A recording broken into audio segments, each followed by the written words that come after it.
I'm Margaret Brennan in Washington, and this week on Face the Nation, from the courtroom to the campaign trail, election 2024 is in full swing. Crisscrossing key states, former President Trump and President Biden spent the weekend rallying crucial voting groups just about 1 month before they've agreed to face off in the first presidential debate of 2024. But will it be enough to turn out voters?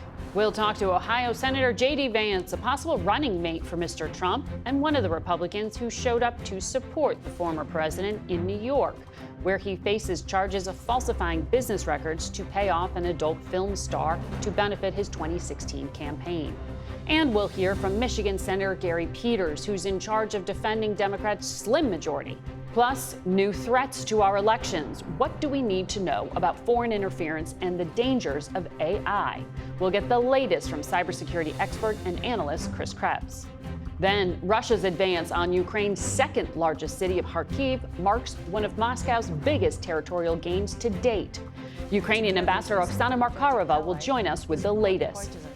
Finally, Robert Gates once led the CIA and the Defense Department, serving under 8 presidents. We'll get his thoughts on the state of U.S. national security, the 2024 election, and more. It's all just ahead on Face the Nation.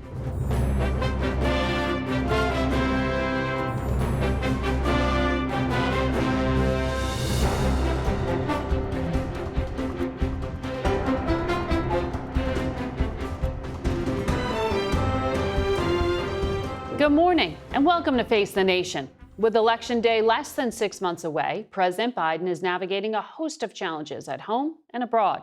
His national security advisor is in Israel today for talks with embattled Prime Minister Benjamin Netanyahu as the war in Gaza enters its 8th month. Netanyahu himself is facing an ultimatum from a member of his war cabinet, Benny Gantz, who is threatening to quit government unless a post-war plan for Gaza is delivered by June 8th. Earlier this week, the defense minister also publicly questioned Netanyahu's strategy.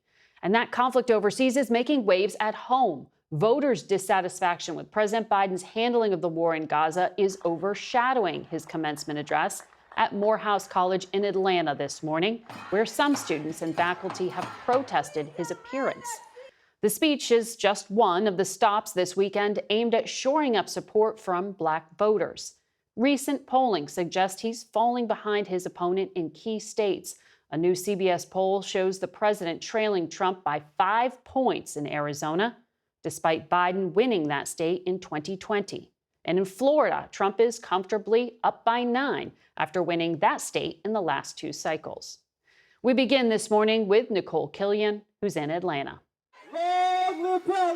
Protesters greeted President Biden outside of Morehouse ahead of his commencement address to graduates at the all-male historically Black college. You do want to remain conscious of what's going on in the world, but at the same time, it's a time and place for everything. Hundreds of Morehouse students and faculty petitioned college leaders to rescind Biden's invitation, arguing the president's support of Israel's war in Gaza goes against the school's legacy of social justice. I definitely think it's an important speech. I think this is an opportunity for Biden to come out, talk about what he's done for the Black community, as well as address young people and voters of color's disdain for the actions of Israel and Gaza. I still think it's an opportunity for him to win us over. The fact is that this election, lots at stake. Saturday, Mr. Biden stopped by a popular Black-owned restaurant in Atlanta, continuing his push with Black voters, as recent polls show him trailing former President Trump in several key battlegrounds, including the Peach State. You hear about how, we're behind in the polls. Well, so far, the polls haven't been right once. I think you're a rebellious bunch. But let's be rebellious and vote this time, okay? In Texas, the former president picked up an endorsement from the National Rifle Association. He encouraged gun owners to turn out, even teasing a third term, which is barred by the Constitution. We want a landslide that is, here's the expression, too big to rig. Back here at Morehouse, some of the students and faculty are holding a silent protest, wearing Palestinian scarves or the color of the flag. President Biden will keep making his case to black voters, heading from here to Detroit to speak at an NAACP dinner later today. Margaret? That's Nicole Killian in Atlanta. And we're joined now in studio by Ohio Republican Senator JD Vance. Good to have you here. Morning. Good morning to you. So you were at Mar-a-Lago recently. You were in New York at the Manhattan courtroom. You were in Ohio alongside Donald Trump at a fundraiser. I know you keep getting asked whether or not you're going to be vice president or not. And you said you haven't spoken to him about it. Sure. But we're also looking at a pretty tight race in the Senate. So I wonder, do you think you're more helpful to him in the Senate or in the White House? Well, I'll let him make that decision. Ultimately, I think he knows how to best run his presidential campaign. And what I've said is I'm happy to be an advocate for the agenda in the United States Senate. I think that's the best way for me to help the people of Ohio. I'm certainly interested in helping him in other ways if that's what matters. Because look, Margaret, we have to reelect Donald Trump as president. The contrast is so extraordinary between higher inflation at home and war overseas. That's the Biden record, and the Trump record of peace at home and prosperity. That is an incredible thing to run on. And importantly, it's an incredible thing to deliver for our country. So I think we need to help Donald Trump get across the finish line. That's why I've spent a fair amount of time with him the past couple of weeks, helping him raise some resources, showing up in support in New York. But it's all about getting him elected president. I actually don't care that much who the vice president is because Trump's ultimately going to govern. Well, you call yourself one of the most pro-labor Republicans in Congress. Sure. You were out there with automakers who were striking a few months back, and you've been very broadly supportive of tariffs. Why are you opposed to President Biden then putting tariffs on batteries and electric vehicles and other technology from China? It seems inconsistent. Well, I think there are two things here. First of all, many of the tariffs that Joe Biden has endorsed in the last couple of weeks are tariffs that he ran against in 2020. But now that he sees that Donald Trump is leading him in the polls, he's adopting the Donald Trump agenda. That's not actually being a good policy president. That's shifting on politics because you know you're about to lose. Well, he's targeted these pretty directly. There's a second thing, Margaret, that's really important here is Biden's entire agenda, such that it exists, has been about protecting green energy jobs at the expense of the industrial heartland. If you were in Wisconsin, Michigan, or Pennsylvania, you are not being empowered or enriched by Joe Biden's green energy agenda. So him applying tariffs on the green agenda stuff, does it help steelmakers? Does it help natural gas workers? Does it help the heart of the American economy? The answer is no, which is another reason why Donald Trump would make a much better president. Well, you know, it's what Chinese electric vehicles are like less than 2% of the market. But the point here is, but it's a lot of the all supply. Tariffs, though, but to your point, all tariffs, which you seem to be in favor of, they're inflationary. So how is the Trump-Vance idea here going to help make things more affordable for people if you're putting taxes on goods they're purchasing from overseas? I don't necessarily buy the premise there, Margaret. If you apply tariffs, really what it is you're saying that we're going to penalize you for using slave labor in China and importing that stuff in the United States. What you end up doing is you end up making more stuff in America, in Pennsylvania, in Ohio, and in Michigan. That did not happen in the Trump administration, though. Well, it actually did happen in the Trump administration, Margaret. Manufacturing jobs came back? You did have significant onshoring. You had significant increases in people investing in factory construction, but it takes time, Margaret. And that's one of the reasons why I think that we need a second term of President Trump is this stuff is not going to happen overnight. The American heartland wasn't destroyed in 4 years. It's not going to be rebuilt in 4 years, but you really need to double down on this policy of bringing good jobs back to the heartland and, more importantly, making stuff in America. We have to be self-reliant as a country. We haven't heard a lot of specifics. I mean, there's been ranges of a 10% to 60% tariffs. Do you know what the plan is? Well, look, I'm not going to speak for Donald Trump, but I certainly agree that we need to apply some broad-based tariffs, especially on goods coming in from China, and not just solar panels and EV stuff. We need to protect American industries from all of the competition. Because here's the thing, Margaret, the reason China beats us, it's not because they have better workers, it's because they're willing to use slaves to make things there. We want American workers to make this stuff at good wages. I want to ask you about some of the things you said about American universities. I know you've been very critical of them. You gave an interview in February. You said the closest conservatives have ever gotten to successfully dealing with the left-wing domination of universities is Viktor Orban's approach in Hungary. I think his way has to be the model for us, not to eliminate universities, but to give the choice between survival or taking a much less biased approach to teaching. He seized control of state universities and put them in foundations that were then run by his allies. Is that what you're advocating be done in the United States? Well, Margaret, what you're seeing in the United States actually is that universities are controlled by left-wing foundations. They're not controlled by the American taxpayer, and yet the American taxpayer is sending hundreds of billions of dollars to these universities every single year. I don't want taxpayers controlling education necessarily. Is that what you're advocating for, federal government? Margaret, what I'm advocating for is for taxpayers to have a say in how their money is spent. Universities are part of a social contract in this country. They educate our children. They produce important intellectual property. They get a lot of money because of it. But if they're not educating our children well and they're layering the next generation down in mountains of student debt, then they're not meeting their end of the bargain. I think it's totally reasonable to say there needs to be a political solution to that problem. Well, America's universities still attract talent from around the world, as you've went to one of America's very top schools. Look, there's still good things about American universities, but it's going in the wrong direction, Margaret. But Viktor Orban in particular, as you know, I mean, he rewrote the Constitution, he neutered the courts, he has tried to control the media. These are not necessarily conservative principles. So why would you want to mimic him? Well, look, I'm not endorsing every single thing that Viktor Orban has ever done. I don't know everything he's ever done. What I do think is on the university principle, the idea that taxpayers should have some influence in how their money is spent at these universities, it's a totally reasonable thing. And I do think that he's made some smart decisions there that we could learn from in the United States. Well, he was just welcomed at Mar-a-Lago. And as you know, Leader McConnell just spoke out on the floor of the Senate this past week after Xi Jinping visited Hungary. He's trying to broker trade deals. They're brokering trade deals not just with Russia, but with Iran.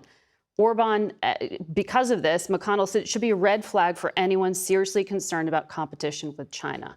So why take any policy cues from a man and a country and a strategy cozying up to America's adversaries? Well, look, Margaret, Hungary is a nation of 10 million people. America is a nation of 330 million people in the most important economy in the world. I don't think that we should take every cue, but I actually have to reject the premise here, because why is Viktor Orban getting closer to China? In part because American leadership is not making smart decisions. We are pushing other nations into the arms of the Chinese because we don't make enough stuff, because we pursue a ridiculous foreign policy very often. We have to be more self-reliant.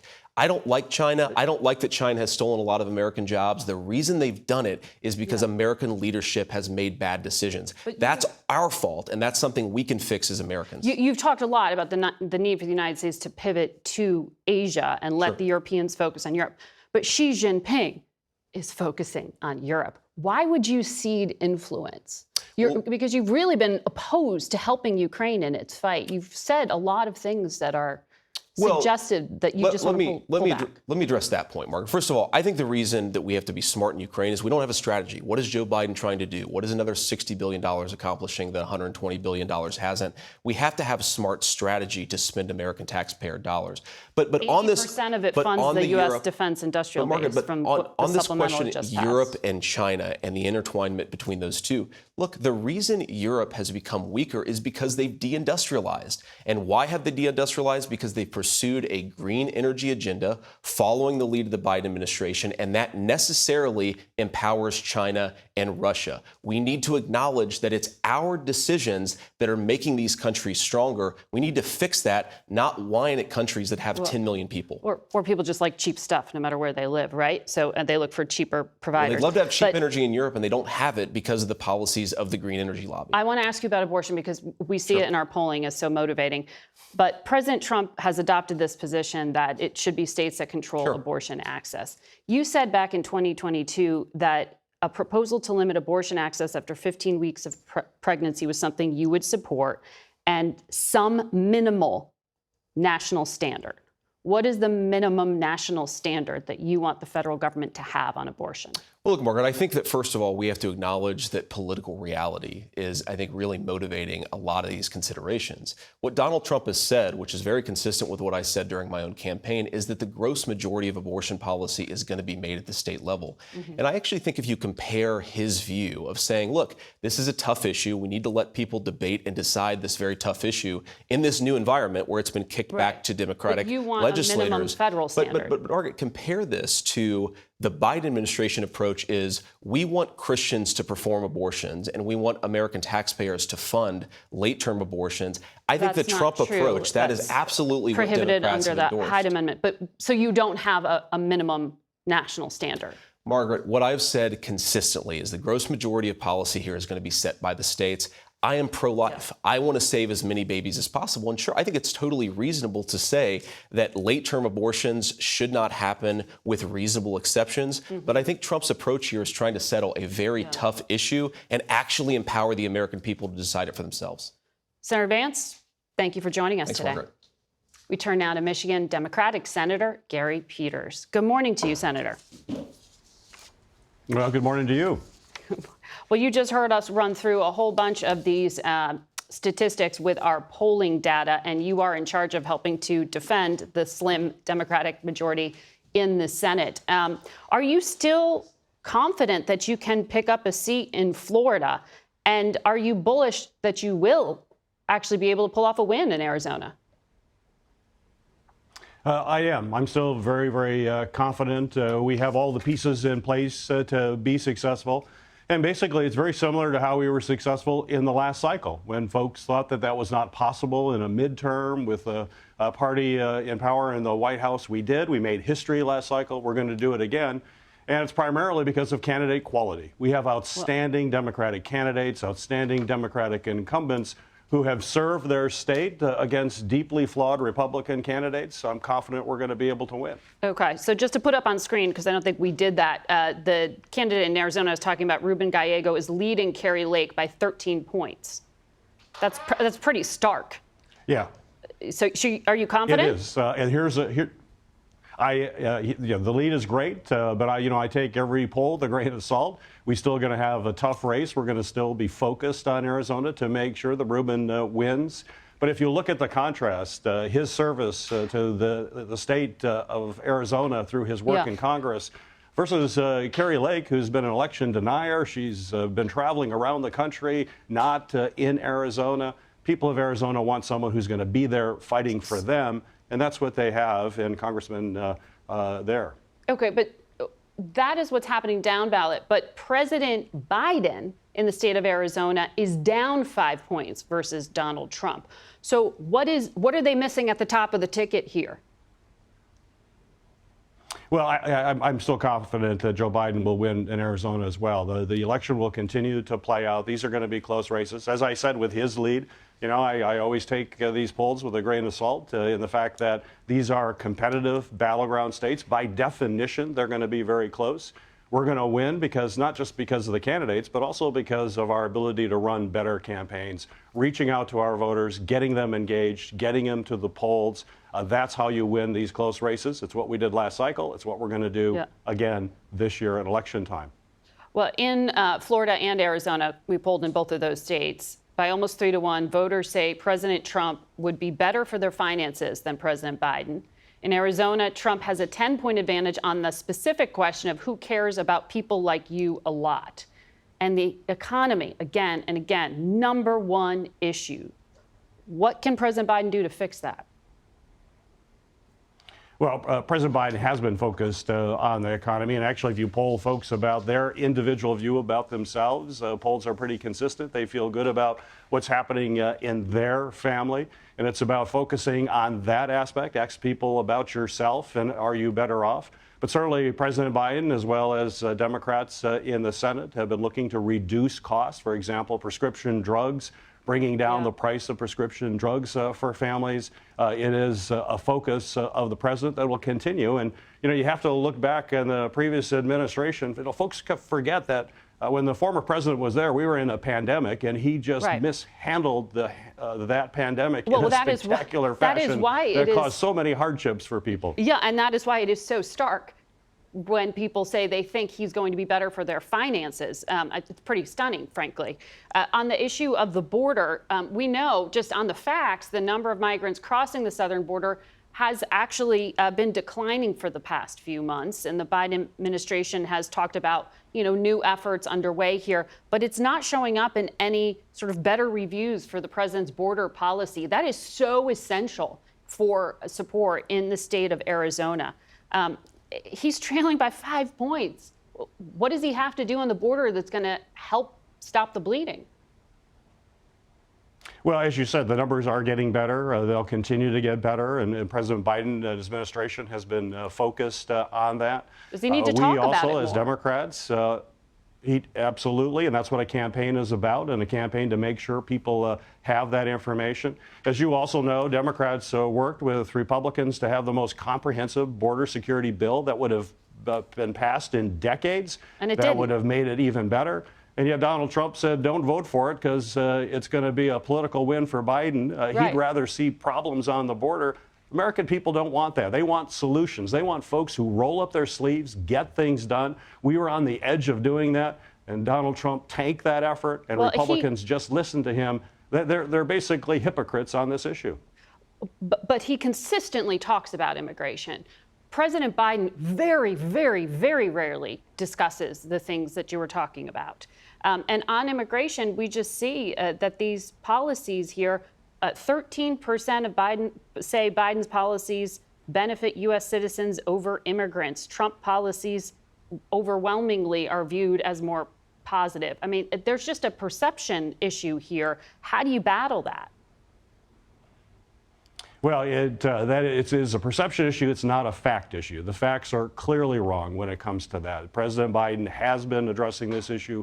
The numbers show it. And that's what a campaign is about. That's what we do, is to make sure that there's a very clear contrast painted when voters go into the voting booth in November. They will know the facts. They will see that there's a clear contrast, and they're going to vote for the person who's actually delivered, which is President Biden, as well as Senate Democrats across the country as well. That contrast will play out as the campaigns get into full gear. All right. And we know President Biden is headed to your home state of Michigan shortly. Thank you very much, Senator Peters. Face the Nation will be back in 1 minute. Stay with us. We're joined now by the Ukrainian ambassador to the United States, Oksana Markarova, who is just back from a trip to Kyiv. Good morning. Good morning. Always good to be back. It's great to have you in person. Secretary Blinken was just in Kyiv. You were there.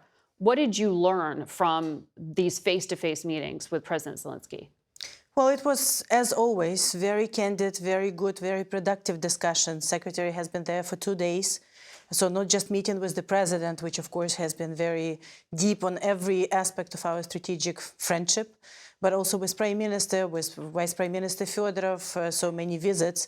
Most importantly, I think it was good to align what are we going to do, how we are going to put to the best use these funds that Congress has provided, and this $2 billion announcement of FMF support, which could, by the way, go to joint production and Ukrainian-made production, is, I think, a great step forward. So very good visit. Always good to see Secretary there in person. Are the weapons arriving fast enough? Well, there is no such thing as fast enough when we are up against such a bad enemy, and we have to catch up for a long pause in weapons ordering or starting the supply. So no, we need it to be faster. Ambassador, we have more to talk about, but I'm going to have to take a commercial break in order to do that and come back with a more in-depth chat with Ambassador Markarova. So stay with us. My colleague Nora O'Donnell interviewed the Pope at the Vatican last month, and you can watch it tonight on 60 Minutes plus a 1-hour primetime special this Monday at 10 p.m.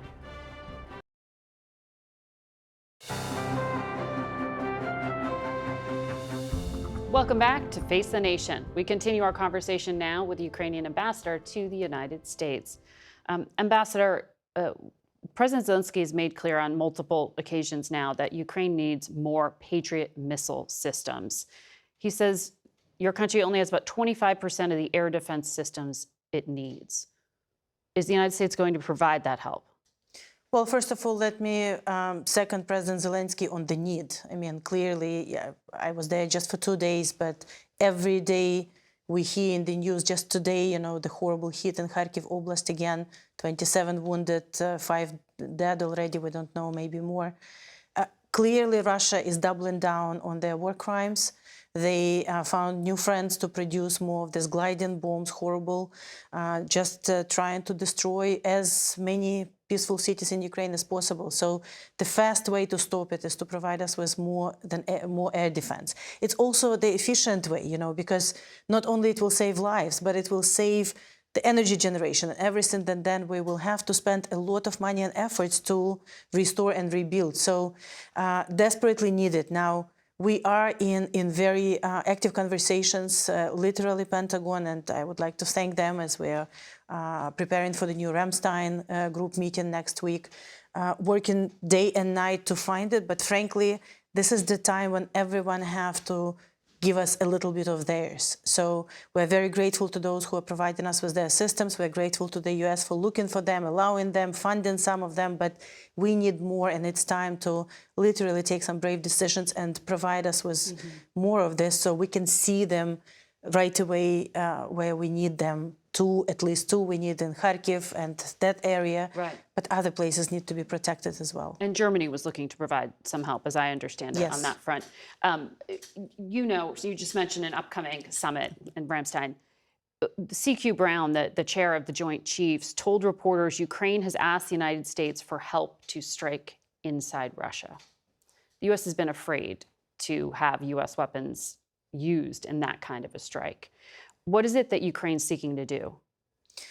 Well, first of all, you remember we had this discussion for 2 years now. We have the right to defend ourselves. We are defending ourselves whether we are striking Russian troops on our territory or Russian troops outside of our territory. And we have been trying to do that, but of course there were some restrictions. Now, I will not go publicly into discussions where we are on discussions with either US or any of other partners, but I just want to say that it's clear that Russia is an aggressor here. It's clear when they're preparing something. So the UN rules, the international law, and every other rules that exist in this country, which Russia violated, by the way, give us a clear right to defend ourselves by striking an aggressor, whether on our territory or where they're launching or starting the attack from. Do you need more training for your troops? I know there's now a new draft, a lower age. You need more men fighting. And the training is ongoing. And frankly, this is where we are cooperating with the US and with other partners. We would like to see more training being done in Ukraine so that not only we're training our troops, but we are also becoming institutionally more strong, building our army of the future, which will be protecting not just Ukraine, but all of us from Russia. Yes, in training, it's going to be one of the key discussions with the allies. And in Ukraine. Interesting. Ambassador, thank you for providing us that update. We'll be right back. And we're joined now by CBS News cybersecurity expert and analyst Chris Krebs, who is the former director of the Cybersecurity and Infrastructure Security Agency. Good to have you back. Good to be back. So in our polling that we just carried out in Arizona in particular, it was a center of election denialism back in 2020, and we're seeing this again. I mean, nearly half of Trump's supporters say the 2024 presidential results in Arizona should be investigated and challenged if Biden wins. 7 in 10 from those who identify themselves as MAGA. Is this going to be a repeat of 2020? I mean, what's going to happen? Well, all these claims are despite any credible evidence being presented in the courts or, to everyone else and the experts out there. We're continuing to see claims of problems with 2020, even 2022, the midterms. So I think the incentive structures, the way they're aligned right now, it creates plenty of room and a permissive environment for those to allege that there are problems, again, despite any credible evidence and continued investments in election security, election resilience, modernizing election systems. Back in 2020, we talked about having 95% or so of ballots, cast on paper. Now that number is probably closer to 98. So we have made improvements over the last several years. It's interesting you make that point about paper because on the campaign trail, Donald Trump claims 2020 was rigged, claims 2024 might be as well. Listen to what he just said. Our goal on election will be one-day voting with paper ballots, proof of citizenship and voter ID. It's very simple. If you want to save America in your Second Amendment, register, get an absentee or mail-in ballot, vote early or vote on Election Day. I don't care. So two things there. Now he is for mail-in ballots. He was against them in 2020. But you just said there already is a paper trail. He's saying there is none. The vast majority of votes cast in the United States right now are with a paper trail. There is a small percentage that are recorded down on election systems, but that's for accessibility purposes, for those that may have visual impairment or otherwise. And it's important to ensure open and accessible voting processes. The one-day voting, this push, this drive, it's actually counterproductive. It actually is counter to participation in the democratic system and resilience and security. That longer run-up, the weeks, month in advance of the election, it allows us to detect if there are any issues, get on top and fix them. If you had an election on one single day, life happens first. Somebody might get sick, you could get in a car accident, you might not be able to get to the polls.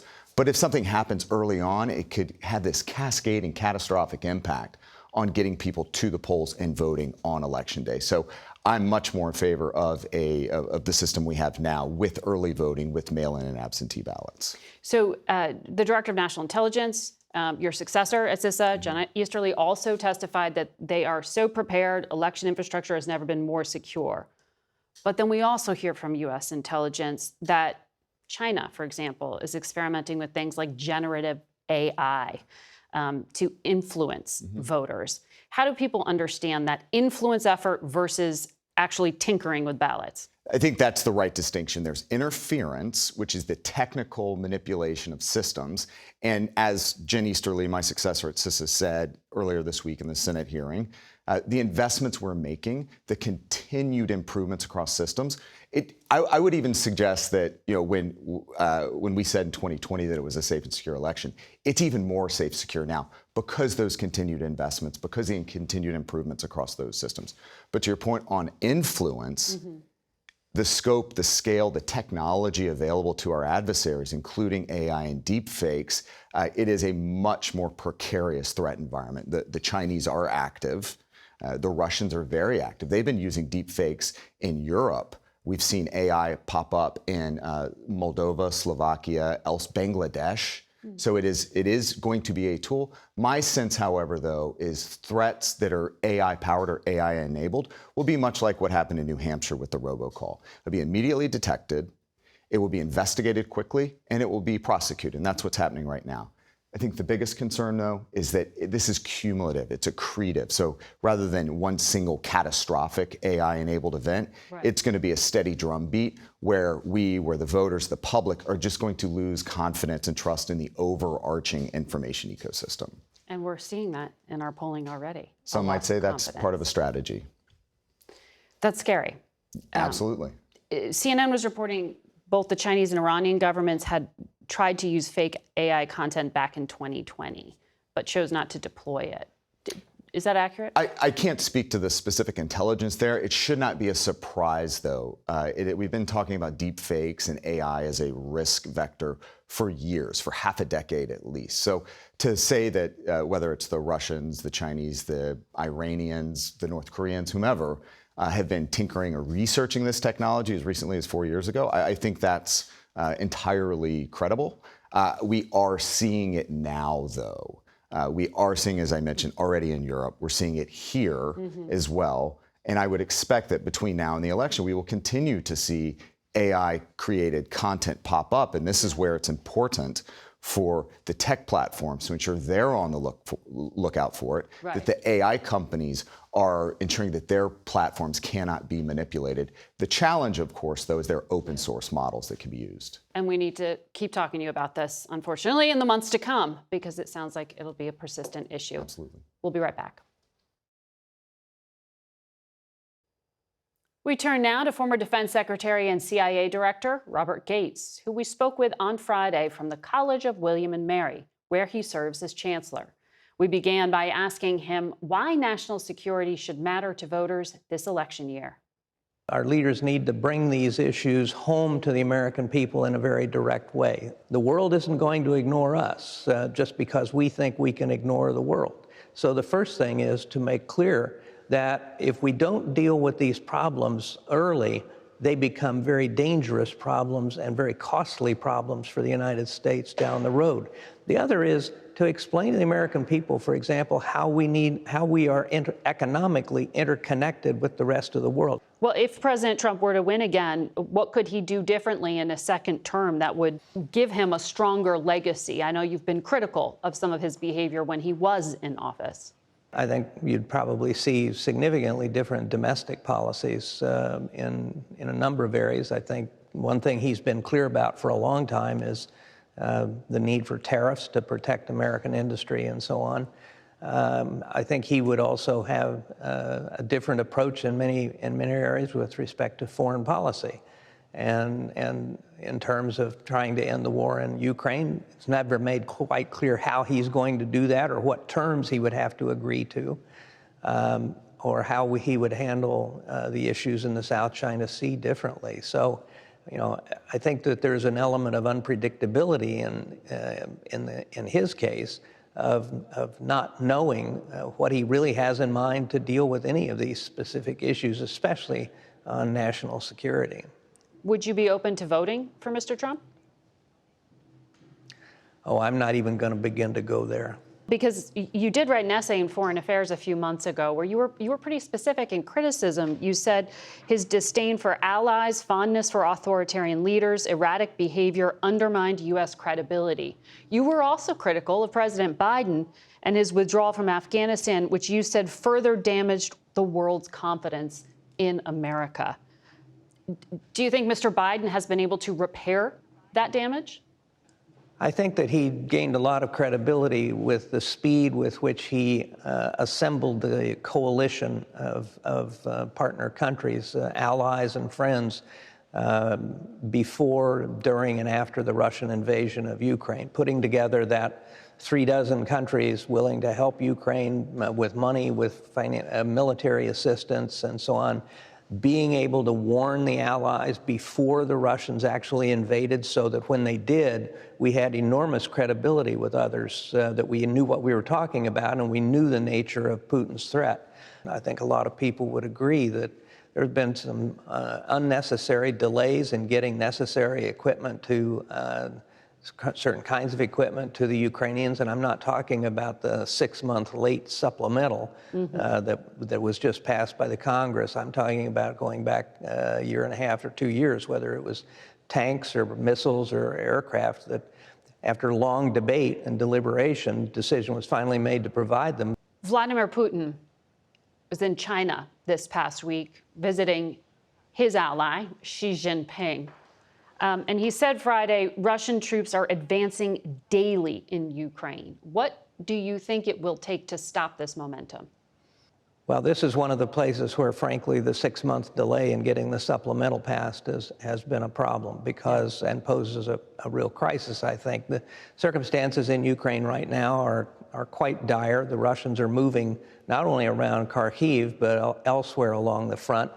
Putin has taken the last 6 months to a year to rearm, re-equip, to recruit. I've read numbers that he's putting as many as 30,000 new troops a month into Ukraine. They have more troops in Ukraine now, the Russians do, than they did at the beginning of the war. During that time, Russia has also built up more support for its effort with Iran, with North Korea supplying it weapons, with China now, U.S. intelligence says, helping to reconstitute Russia's military-industrial base, even jointly producing drones.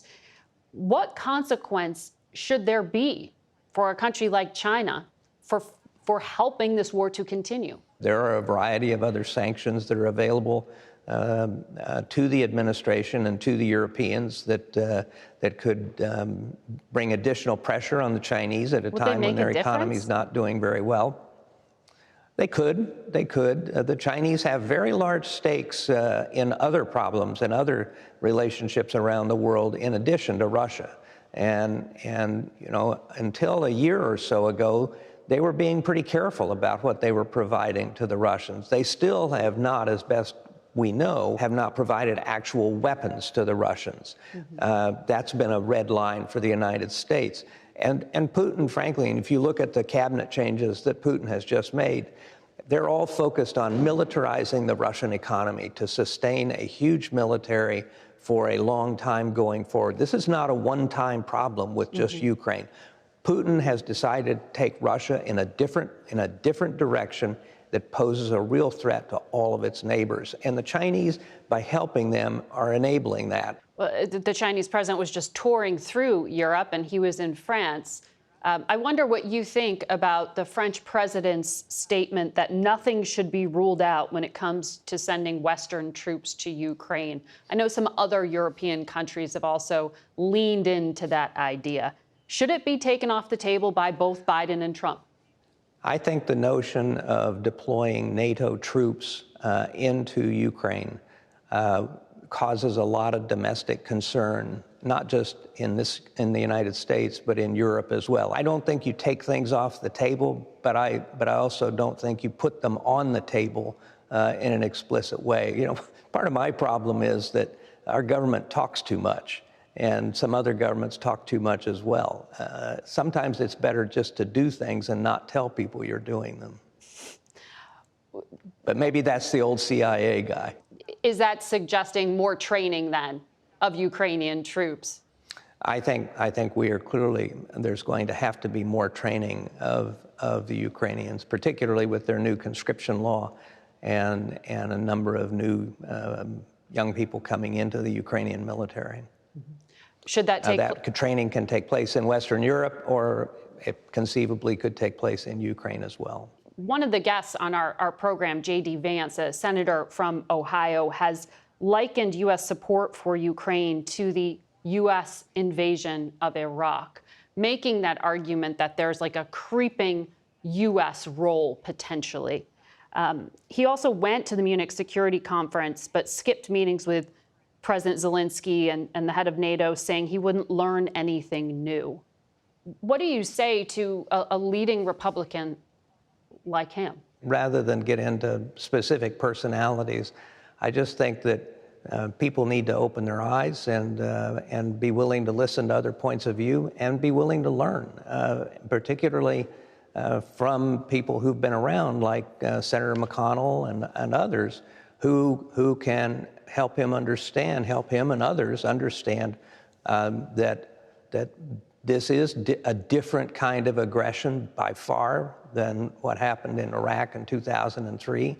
And there is no assurance that Putin will stop with Ukraine. And to not understand that potential threat, and also the degree to which it encourages other aggressors around the world, I think some additional information, briefings, and education may be required. I want to ask you about the Middle East, where there already are multiple shooting wars on multiple fronts involving U.S. ally Israel.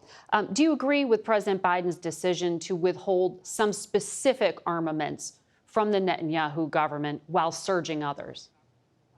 One of the things that has struck me has been the degree to which the Netanyahu government has essentially ignored the views and requests of its closest ally, beginning with more humanitarian assistance and taking care of the civilians in Gaza. I think that there are ways that we can pressure Israel.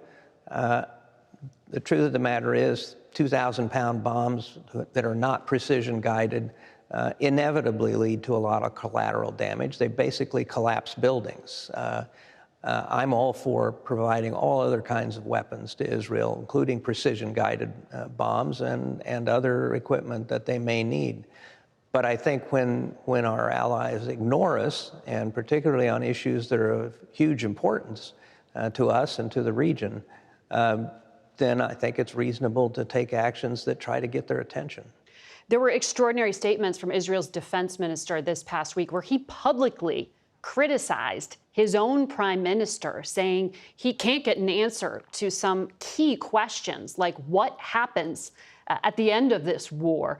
He called on Netanyahu to make a decision, declare Israel will not establish civilian control or military control over the Gaza Strip, and start talking to international actors about who is going to govern. What do you think about such a public split like this in the midst of the war?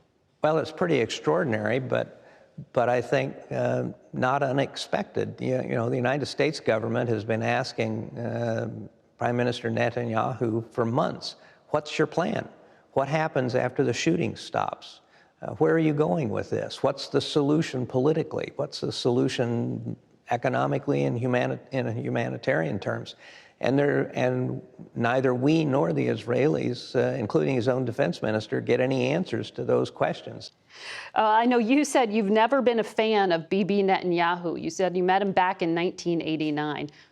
Are your concerns in regard to U.S. national security that he could draw the U.S. into a wider conflict? My biggest concern, and we need to back up and have a little perspective here, there are in fact 4 wars going on in the Middle East right now.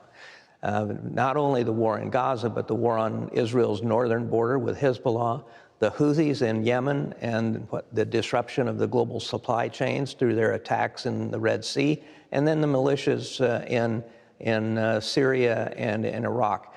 There is one power behind all 4 of these conflicts, and that's Iran. And what we're not talking about, we've become so preoccupied with Gaza, what we've failed to talk sufficiently about is how do we deal with an Iran that is basically the one providing the arms, the planning, and the intelligence in all 4 of these conflicts, and that Iran is the source of the problem. We'll be right back. Thanks for watching. For Face the Nation, I'm Margaret Brennan.